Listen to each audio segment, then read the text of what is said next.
지난 시간에 이어서 이번엔 전류에 대해서 하도록 하겠습니다. 전류는 조금 직관적으로도 쉬워요. 전류는 어떻게 생각하시면 되냐면 수도꼭지에서 나오는 물이라고 보시면 됩니다. 물이 이제 덩어리로 보면 일반 사람들은 덩어리를 보겠지만 여러분들은 물 분자로 계산할 수가 있잖아요. 그렇죠? 물 분자 하나당의 분자량은 1몰의 분자량, 즉 6.02 곱하기 10의 23승계의 분자량은 18g입니다. 그렇죠? 예를 들어서 그러면 18g의 물을 받았다 그러면 사실 6.02 곱하기 10의 23승계의 물 분자가 나온 거란 말이죠. 전류는 뭐냐? 예를 들어서 1초 동안에 6.02 곱하기 1초 동안에 물이 18g이 쫙 나왔다. 그러면 수도꼭지를 통해서 초당 18g, 즉 초당 6.02 곱하기 10의 23승계의 물 분자가 나온 거죠. 전류는 초당 요 전선을 통과하는 요 전류는 1초에 1쿨롬만큼의 전하가 흘러가는 거예요. 1쿨롬의 전하는 얼마냐? 18g하고 똑같아요. 1쿨롬의 전하는 전자 하나가, 그렇죠? 전자 하나가 갖고 있는 전하량이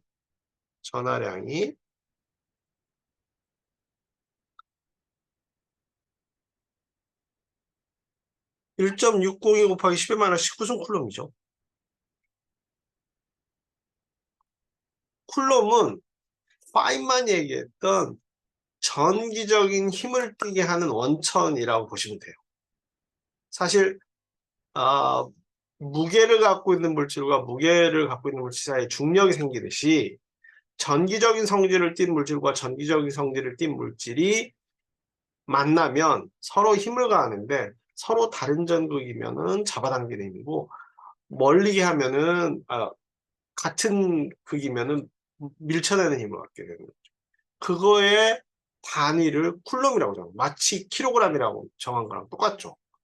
그래서 1쿨 전자 하나가 1.602 곱하기 10의 마이너스 19성 쿨롬이기 때문에 한 개의 전자는 1.6 곱하기 10의 마이너스 19승 쿨롬이니까 이거는 몇 개의 전자가 있어야 1쿨롬이 되겠느냐? 이거 전자는 없어진다고 치면 x는 1.602 곱하기 10의 마이너스 19승분의 1. 여기도 쿨롬이니까 쿨롬 단위는 없어지는 거죠. 걔만큼의 전자가 있어요. 그렇죠? 그래서 1.602 곱하기 10의 마이너스 19승입니다. 10의 마이너스 19승이니까 그건 딱 6.28 곱하기 10의 18승계의 전자가 지나가는 거를 우리가 1A라고 합니다. 그걸 1A라고 해요. 그래서 암페어의 단위는 1초에 전하가 몇 개가 지나갔느냐를 계산하는 거고 1초에 6.2 곱하기 10의 18승 쿨롱을 1A라고 하는 겁니다. 1A. 수도꼭지에서 양동이에 물 받는 거하고 똑같아요. 그렇죠? 그거 개수 세는 겁니다. 그 다음에 커런트 했을 때 좀 이따가 다시 뒤에서 왔다가 다시 한번 올게요. 그러면 저항이라는 건 뭐냐? 그렇죠? 저항이라는 건 아까 여기서 보신 것처럼 전자가 하나만 있는 게 아니죠. 여러 개가 있어요. 여러 개가 여기에서 사실 전자가 이쪽에는 플러스에는 양전하가 되게 많고 마이너스에는 음전하가 되게 많아서 그 전의 차이로 해서 얘네들을 밀어주는 거라고 그랬잖아요. 근데 저 1.5V를 계속 유지시켜 줄 수 있죠. 건전지에다가 계속 양전하 넣어주면 전자가 와가지고 양전하랑 중성이 돼도 바깥에서 계속 빼내거나 전자를 빼내거나 아니면 양전하를 계속 띈 물질을 집어넣은 그게 이제 충전하는 거예요. 충전. 전자가 와가지고 양전하를 중성화시키는 건 방전. 양전하에다가 전자를 뺏어가지고 걔를 중성으로 있던 원자를 양이온으로 만드는 거를 충전. 전자가 와서 양이온으로 있는 걸 중성을 만드는 걸 방전. 그렇죠? 그래야 일이 되니까. 그래서 여기가 전자가 되게 많은데 전압이 높다는 얘기는, 그렇죠? 전압이 높다는 얘기는 똑같은 진공에서는 1.5V하고 150V에서 보니까 전자가 움직이는 속도가 훨씬 빠르잖아요. 속도가 빠르다는 얘기는 여기 내가 이제 개수를 세야 되잖아요. 왜냐면 전류를 재려면 6.2 곱하기 10의 18승계를 1초에 지나가면 1A라고 이제 써야 되니까 얘네가 슝 지나가는데 천천히 지나가는 애랑 빨리 지나가는 애랑 빨리 지나가는 애가 1초 동안에 지나가는 전자수가 더 많겠죠. 그렇죠? 그래서 전압이 높아지면 보수가 되었죠? 잠시만요.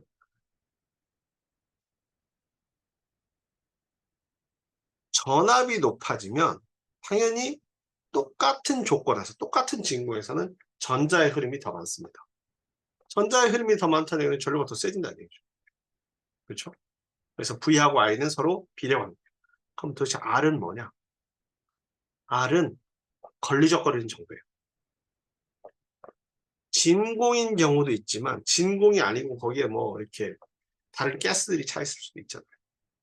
그러면 전자가 가다가 이 외부에서 인가되는 전압에 의해서만 운동되는 게 아니라 가다가 얘랑 부딪히는 거예요. 다른 거예요. 그래서 만약에 똑같은 전압을 가해준다고 치면, 똑같은 전압을 친다고 치면 R이 R분의 V잖아요. I는. 그렇죠? I는 R분의 V니까 진공처럼 걸리적거리는 정도가 굉장히 작으면 똑같은 전압에서 I가 크겠죠. 뭐보다? 걸리적거리는 게 많아요. 가스가 가득 차가지고 걸리적거리는 게 많아요. 그럼 전자가 다 부딪힐 거 아니에요. 그럼 속도가 떨어질 거 아니에요. 그러면 똑같은 전압에서 걸리적거리는 애가 많으면 많을수록 R분의 V죠.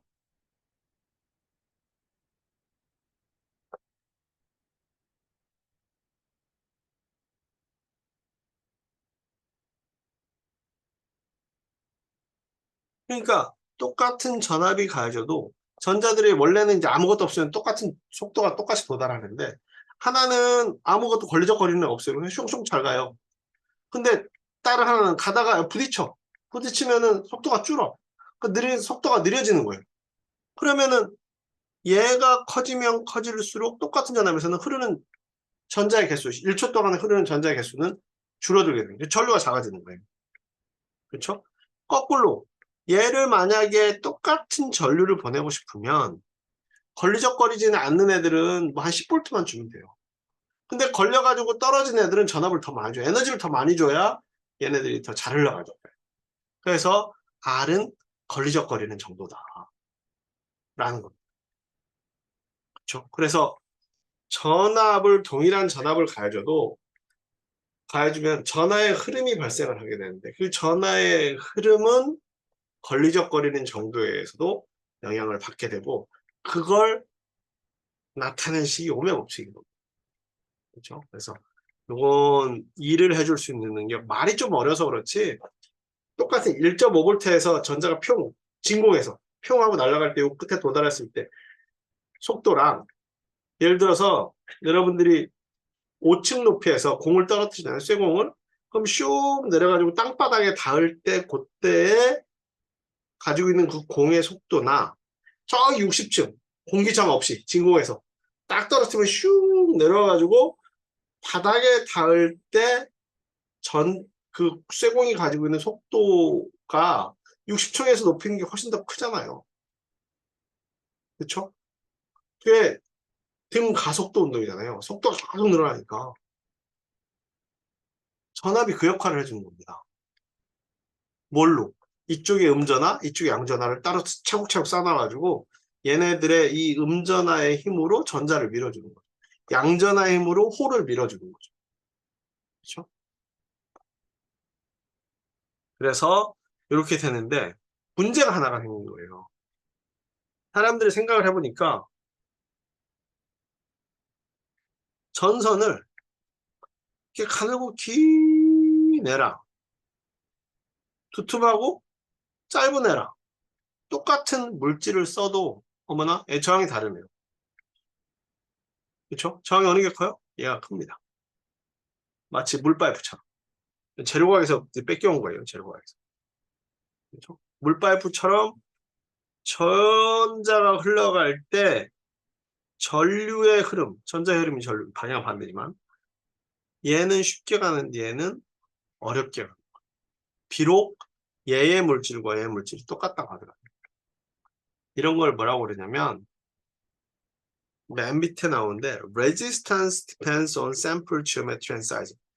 저항은 시편의 크기하고 기하학적인 모양에 따라서 그렇죠? 기하학적인 모양에 따라 변하는데 그래서 요 사람들이 생각한 게 요 R은 요거 하기 전에 여기 너무 복잡한 거부터 써놨네. R은 얘 면적이 커지면 커질수록 잘 지나가죠. 그러니까 저항이 작은 거예요. 길이가 길면 길수록 저항이 커지는 거예요. 그리고 그 앞에 비례상수를 로라고 녹지를 비장이라고 하죠. 그래서 계산을 해봤더니 똑같은 모양의 원기둥을 만들어가지고 길이를 뽑아가지고 재봤더니 어떻다는 거예요?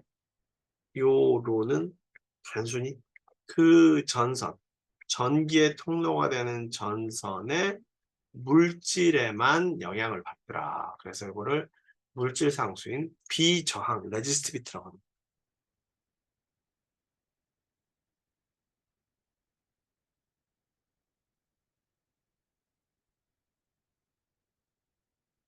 예를 들어서 반지름이 D이고, 그렇죠? 반지름이 D이고 길이가 2L인 거랑 요거 넓이가 2D고 길이가 L인 거랑 봤더니 A는 요거는 반지름이 2분의 D니까 파이는 2분의 D의 제곱 길이는 2 곱하기 L 그렇죠? 이 전체 길이가 2L이니까 2L 앞에로 이렇게 나오고 R2는 2D 반지름은 D 2분의 2D 파이 R 제곱이니까요.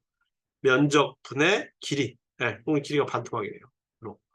그랬더니 요쪽 빨간색이랑 요 연두색이랑 똑같은 물질을 만들었다고 그런다면 얘보다는 얘가 저항이 8분의 1 줄어든 거예요.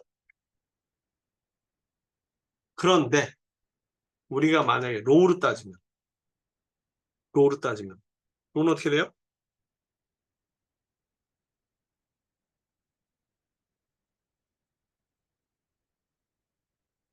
요 R1에다가 요거 곱하고 2L 나누면 로우로 따졌더니 이거랑 상관없이 이 C편의 크기하고 상관없이 우리가 이 물질이 뭐고 이 물질이 뭐고 그 다음에 디자인이나 설계하는 사람들이 두께를 정하고 넓이를 정하면 돼요. 그렇죠? 두께를 정하고 넓이를 정하면 그거는 이제 우리가 전체적인 조절할 수 있으니까 그렇게 할 수 있도록 물질상수 로우를 만들었고 이 로우를 만들다 보니까 R이 물질 크기 때문에 변하니까 R 대신에 로 곱하기 A분의 L로 넣어서 다시 바꿔보는 거죠. V는 IR이었는데 R이 로 곱하기 A분의 L이니까 A, L 그렇죠? 집어넣은 거예요. 로 대신에. 그리고 나서 다시 얘네들을 정리를 한 거죠. 이렇게. 그리고 나서 요 전압의 길이의 기울기. 전압이 길이가 긴데 1.5V 걸리는 거랑 길이가 짧은데 1.5V 걸리는 거랑 차이가 있느냐? 아주 큰 차이가 있습니다. 아주 큰 차이가 있습니다. 예를 들어 가지고 다시 앞에서 조금만 볼게요. 여기에 있는 게이트 옥사이드는 사실 기본적으로 요즘에는 하프늄도 들어가고 여러 가지 들어가는데 예전에 SiO2로 만들었어요. 유리죠. 그렇죠? 유리죠.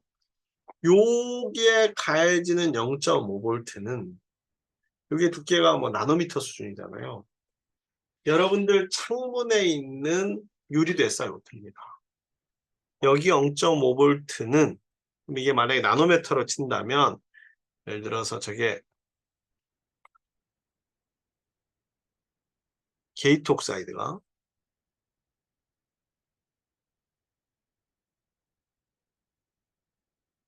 예를 들어 10나노미터다. 0.5V가 걸렸다. 그러면 센티미터로 바꾼다고 하면, 밀리미터로 바꾼다 그러면 10나노미터가 10의 마이너스 9승이고 밀리미터는 10의 마이너스 3승이니까 10의 마이너스 5승 밀리미터 0.5V. 이거는 5 곱하기 10의 4승 볼트 퍼 밀리미터거든요. 1mm의 유리에 5만 볼트가 하는 거예요. 유리는 1mm 좀 더 두껍겠죠. 한 5mm라고 치면 5mm면 25만 볼트가 하는 거예요. 그러니까 SiO2라고 불리우는 뭐 구조가 좀 뭐 그렇긴 한데 여기에 하나에 0.5V가 걸렸을 때 얘가 견디는 힘이랑 얘가 1mm면 이게 막 엄청 길어요. 이거는 뭐 3옹스롱밖에 안 되지만 이런 거 한 대여섯 개 모이면 나노미터 됩니다. 근데 이게 뭐 1000개, 10,000개, 1억 개 정도 모인 거에 0.5V 걸리면 이 0.5V를 얘네들이 다 나눠서 지어요. 나눠서 짊어져요. 왜냐면 여기서부터 여기까지 0.5V 걸려야 되거든요. 얘네는 여기서부터 지 혼자 0.5V를 짊어져야 돼요. 그러면은 이 산소, 그러니까 이 실리콘과 산소 원자들이 잘못하면 깨집니다. 아니면은 얘네 자체가 터지는 게 아니라 얘하고 사이에 있던 그 중간에가 터집니다. 그러니까 일반 유리에다가 25만 볼트를 가하면 유리가 터집니다. 뻥뻥. 그 크랙을 따라서 가해지는 외부에서 아까 말했잖아요. 파인만이 지난 시간에 말했 파인만이 사람 몸의 1%만 서로 1% 정도 무게가 전자고 이쪽에 1% 무게 정도가 전자고 한 1kg 정도가 전자 얘네들을 미는 힘이 지구를 밀어제낀다고 하는 거잖아요. 근데 전압이라는 것 자체가 플러스 마이너스 사이에서 작용되는 힘인데 그렇죠? 작용되는 힘인데 쿨롬력은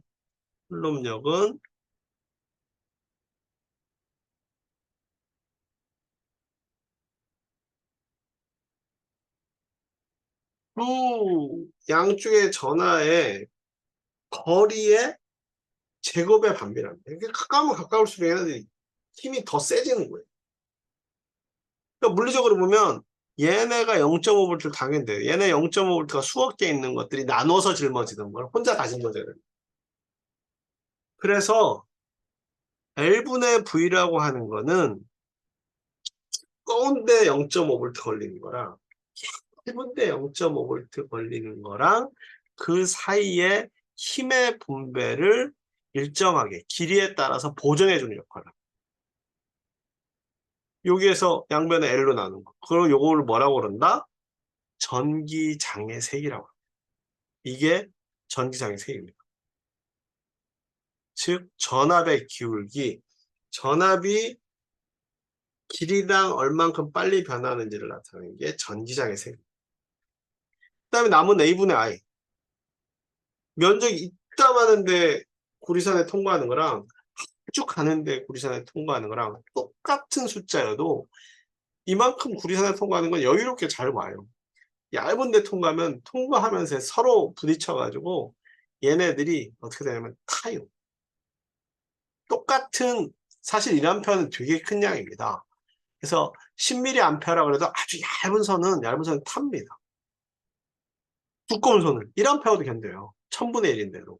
그러니까 단위 면적당 흐르는 요 전류를 계산해야 얇은데 1A 흐르는 거랑 두꺼운데 1A 흐르는 거랑 그 상황이 다르니까 똑같은 두께로 1제곱센티미터면 1제곱센티미터 1제곱밀리미터 1제곱밀리미터로 환산해서 단위 면적당 흐르는 전류의 양을 전류 밀도라고 합니다. 그렇죠? 그래서 다시 V는 IR을 고치면 전기장의 세기는, 즉 전압의 기울기는 비저항 곱하기 전류 밀도. 전류 밀도는 비저항의 역수를 전기 전도더라고요.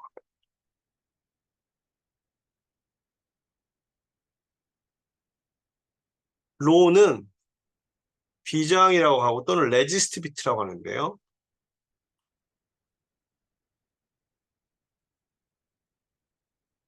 얘는 단위가 오hm 센티미터입니다. 왜? 여기 R에서부터 나오는 걸 보면 R이 ohm이잖아요. 그렇죠? L은 센티미터, 면적은 제곱 센티미터. 그러니까 센티미터 나누기 제곱 센티미터는 센티미터분의 1. 양변에 센티미터 보면 오hm 곱하기 센티미터가 비저항이고요.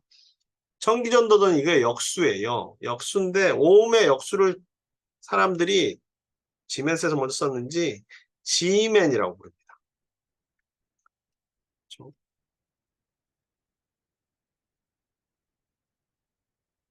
뭐 아니면 ohm의 역수든지. 이건 잘 안 써요. 맞는지 모르겠다. 어쨌든 ohm의 역수를.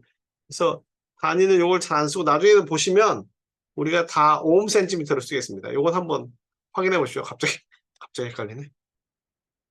센티미터 원이 있었나? 있었던 것 같아요. 어쨌든 ohm 센티미터가 비저항의 단위입니다. 그래서 다시 앞으로 가볼게요. 지난 시간에 했던 게 ohm의 법칙은 다시 한번 여기서 봅니다. V는 IR이라고 알았던 ohm의 법칙에서 전압이 뭐냐? 그렇죠? 단위 전하에 해줄 수 있는 일의 능력이. 전압이 크면 진공에서 전자가 전압 차이가 다 갔을 때 마이너스에서 플러스로 거의 도달했을 때 속도가 훨씬 빨라요. 마치 뭐처럼 3층 높이에서 쇠공 떨어뜨리는 거랑 60쪽 높이에서 쇠공 떨어뜨리는 거랑 똑같다는 거죠. 전류는 1초에 흘러가는 전하량입니다. 전하량은 전자수로 바꿀 수 있어요. 그래서 1A는 1초에 6 곱하기 10의 18승계 정도의 전자가 흘러가는 거예요. 1초에 1쿨롱 흘러가는 게 1A. 저항은 전자들이 움직일 때 전류 흐름에 걸리적거리는 정도다. 그렇죠? 그래서 똑같은 전압을 걸어줘도 걸리적거리는 게 많으면 전류 흐름이 적을 거고 전류가 작을 거고 똑같은 전류를 만들어 주려면 걸리적거리는 거 뚫고 들어가려면 전압을 더 걸어줘야 된다. 근데 이거는 실제로 잘 쓰질 않고 우리가 전기장의 세기와 전류 밀도와 비저항을 쓰게 되는데 전기장의 세기는 우리가 유리판에다가 창문 유리에다가 0.5V 가해주는 거랑 게이트 옥사이드에다가 0.5V 가해 하늘과 땅 차이다. 그건 마치 게이트 옥사이드에 0.5V 가해주는 거는 창유리에다가 25만 볼트 가해주는 거랑 똑같다. 25만 볼트에 똑같으면 창유리 다 터집니다. 게이트 옥사이드는 0.5V를 그걸 견디는 거랑 똑같은 거예요. 착유리가 25만. 그래서 게이트 옥사이드 했을 때는 원자 하나하나 쌌습니다. 원자 하나하나 쌓아가지고 결함이 아예 없도록 만들지 않으면 거기가 다 깨지면서 전류가 다 셉니다.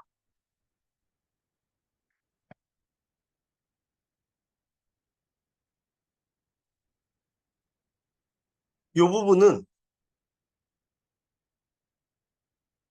전류는 이렇게 흘러가는 거지 이쪽으로는 전류가 흘러가지 않습니다. 여기에 걸리는 전압은 요 다이렉트 게이트 옥사이드 여기를 통해서 여기에 전압만 가해주는 거지 전류는 흐르지 않습니다. 근데 이게 이제 말을 들으면 대강 알긴 아는데 말은 대강 알긴 아는데 그걸 이제 그림으로 표시하는 거죠. 전압이 걸렸는데 전류가 안 흐른다는 말 뭡니까? 파인만 여기 전자 1kg 여기 전자 1kg 똑같은 전자니까 그런가요? 뭐 이쪽에 양성자 1kg 두 개 닿으면 전압은 걸려있죠. 플러스 마이너스가 모여있으니까. 그런데 그거를 꽉 잡고 있으면 무슨 방법으로 잡을지 모르겠는데 꽉 잡고 있으면 전류는 안 흐릅니다. 그러니까 전압은 인가돼도 전류는 안 흐를 수가 있습니다. 그게 잘 머리에 안 되는데 그거를 소프트웨어적으로 그려보겠다는 거예요, 지금.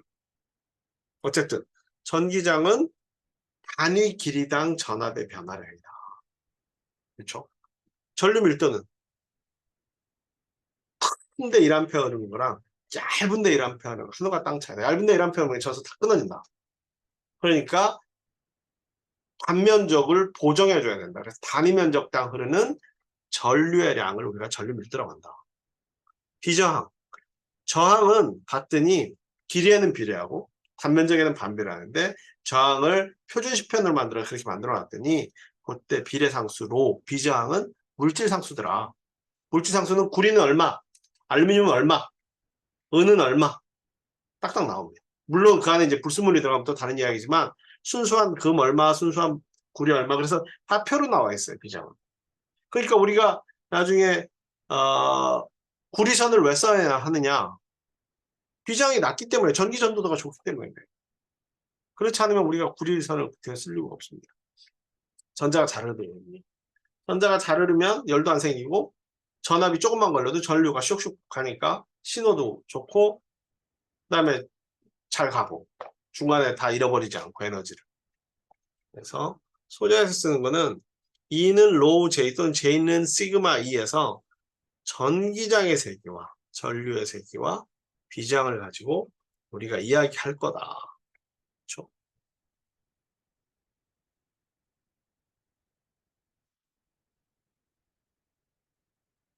여기가 우리가 기초로 알아야 될 건데요. 반도체를 하다 보면 사실 좀 이거는 이제 다음 시간에 하는 걸로 오메봅시 리바이즈 보면 다시 이거 나오긴 하는데 뭘 하고 싶은 거냐면 요걸 하고 싶은 거예요. 그렇죠? 전자부품이나 반도체에는 전류의 흐름이 두 가지가 있다. 이게 금속에 해당하지는 않습니다. 금속은 전자가 가득 차 있기 때문에 얘네들은 그냥 얘네들은 사실 이렇게 이게 금속이라고 쳐봐요. 전압을 걸면 여기다가 전자를 딱 넣어주잖아요. 그러면은 얘가 이쪽으로 달려와서 이렇게 퐁 튀어나오는 게 아니라 여기 딱 넣어주면 이쪽에 이제 안에 전자가 되게 많잖아요. 양성자보다. 그러니까 밸런스가 균형이 깨진 거예요. 그러면 얘가 미치는 힘이 요 맨 끝에 있는 전자한테 힘을 전달해서 전자기력, 힘을 전달해서 풍 하고 튀어나와요. 그러니까 얘는 힘의 전달이 전자가 들어오는 순간 금속에서는 힘이 옆에 있는 전자, 옆에 있는 전자, 옆에 있는 전자, 맨 끝에 있는 전자 튀어나오게 하는 이 전자까지 전달하는 속도가 빛의 속도입니다. 빛의 속도예요. 그거에 비해서 반도체는 이 안에 전자가 없어요. 이 안에 전자가 없고 전자가 뭐 몇 개 없어요. 그러니까 전자가 없다고 일단 전자가 없어요. 그래서 전자가 딱 들어가면 여기서 플러스가 해서 땡기면 전자가 진짜로 달려와야 돼요. 뜀박질. 금속은 들어오면은 옆에서 밀어가지고 전자기력에 의해서 옆에 있는 전자를 밀어내는 건데, 바깥으로. 반도체는 전자가 없으니까 얘가 들어오면 이쪽에서 플러스 차이가 있으면 얘가 막 달려와야 돼요. 으쌰 달려와가지고 여기로 쏙 빠져나와야 돼요. 그러니까 여기가 되게 느리겠죠. 금속은 들어오면은 전자가 미치는 옆에 미치는 에서 맨 끝에 나오는데 그 전달 속도가 빛의 속도인데 왜냐면 전자기력으로 미니까. 근데 얘는 실제로 달려오니까 되게 느리죠. 그래서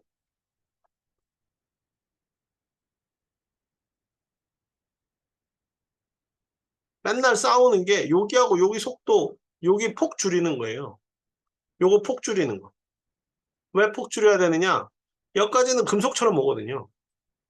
여기서부터는 아까 좀 전에 얘기한 반도체가 달려가는 것처럼 전자든 홀이든 전공이든 달려가야 돼요. 그러니까 여기가 다른 데는 빛의 속도로 왔다 갔다 하는데 얘 혼자만 뜀박질하는 거예요. 여기서만큼만. 그러니까 그 폭이 좁으면 좁을수록 뛰어가야 되는 거리가 짧으니까 전고 처리 속도가 빠릅니다. 근데 문제는 지금은 얘가 하도 많이 좁아져가지고 대신에 이쪽 길이는 되게 길어져서 이쪽에서 발생하는 딜레이가 있어요. RC 딜레이라고. 어쨌든 느려지는 속도가 이제 얘보다 이제 더 느려지게 돼서 이쪽도 되게 중요하게 되는 거죠.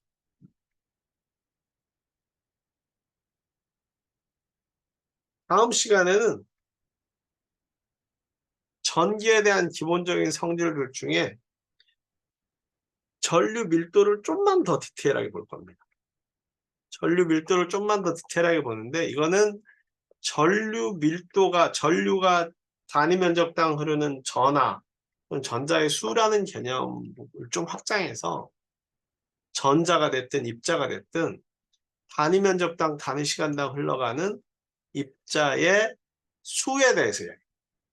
그걸 우리가 플럭스라고. 플럭스는 여러분들이 아는 픽스의 제1법칙과 제2법칙에 쓰이는데 다음 시간 1시간만 하면 됩니다. 그래서 나중에 찾을 게 뭐냐면은 모빌러티하고 이동도하고 드라이빙 포스, 구동력 요 개념이 수식적으로 그다음에 물리적 그림으로 어떻게 나왔느냐 그걸 아셔야 여러분들이 나중에 제 전류 밀도는 단위 면적당 흐르는 전하량은 여기는 로 대신에 C 쓰셔도 돼요. C. C는 이제 농도죠, 농도. 단위 부피당 존재하는 전하의 개수. 농도 기울기와 이거는 픽스의 제곱법칙하고 똑같잖아요. 그 다음에 요거는 C 뮤 E라 그래서 E는 전기장의 색입니다. 그러면은 Q로 뮤는 뭐겠어요? 시그마겠죠? J는 시그마이니까 거기에 시그마입니다. 뭐에서? 반도체에서. 반도체 드리프트 전류에서. 그러니까 반도체는 특이하게도 전류가 전기장에서도 생기고 반도체 내부에 있는 농도의 변화도 생기는데 우리가 아까 했던 V는 IR은 요것만 한 겁니다. 그렇죠? 요것만 한 건데 요것도 아셔야 되거든요. 그렇죠? 요것도 아셔야 되니까 그 시간을 요걸로 설명을 드리고 그거는 플럭스에 대해서 설명을 드리게 되겠습니다. 그래서 여러분들이 제가 다음 시간까지는 태스크를 하나 이게 이제 나중에 여러분들하고 공유를 할 텐데 태스크는 이게 쉬운 것 같지만 우리가 간과하기 쉬운 거예요. 전압이 뭐고 전류가 뭐고 저항이 무엇인가 그다음에 전기장의 세기 또는 전기장이라고 그래요. 전류 밀도, 비저항 또는 전기전도도. 전기전도도는 비저항의 역수입니다. 다음 무엇인가. 이거에 대해서 한번 고민을 해 주시기 바랍니다. 뭐 3D 시뮬레이션 한다고 하더니 왜 이렇게 많이 하느냐? 왜냐하면 나올 텐데 값이 전압은 나오는데 전류는 없어요. 전류 밀도하고 전기장의 세기만 나와요. 그렇죠? 나중에도 여러분들이 실제로 전자부품이나 반도체를 보시면 요거는 이제 요 소프트웨어 가서 이 오음의 법칙이 어떻게 전자부품 요소에서 표현이 되는가 그걸 알아야 나중에 여러분들 뭐 디자인을 하든 뭘 하든 하니까요. 이번 시간에는 이게 여러분들한테 드리는 태스크가 되겠습니다. 자, 이번 시간은 수업을 여기까지 하도록 하겠습니다. 감사합니다.